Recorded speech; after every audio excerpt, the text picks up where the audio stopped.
Pour marquer le lancement officiel des opérations militaires dans les Cape Flats, ces quartiers pauvres du Cap, gangrénés par la drogue et le crime, une parade conjointe entre policiers et soldats a été organisée ce mardi.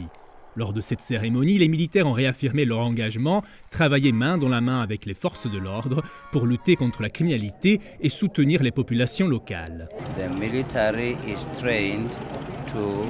Nos soldats sont formés à travailler avec les civils. C'est même une vocation.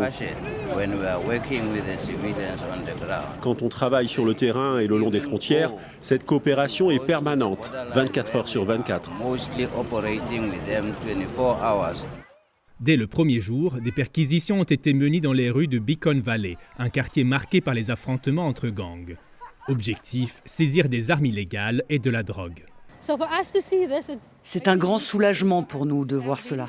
Je suis très contente, surtout de voir en grand nombre ensemble la police et l'armée. Je suis vraiment très contente. Je pense que c'est un bon effort pour tenter de protéger notre communauté. Mais les soldats doivent aussi aller à la rencontre des communautés et comprendre comment nous vivons ici.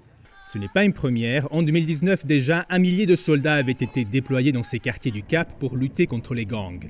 Mais après leur retrait, les violences avaient rapidement repris. Depuis, l'armée est régulièrement mobilisée, notamment pour sécuriser les frontières ou protéger des infrastructures stratégiques. Aujourd'hui, les militaires sont utilisés constamment pour tout type de rôle.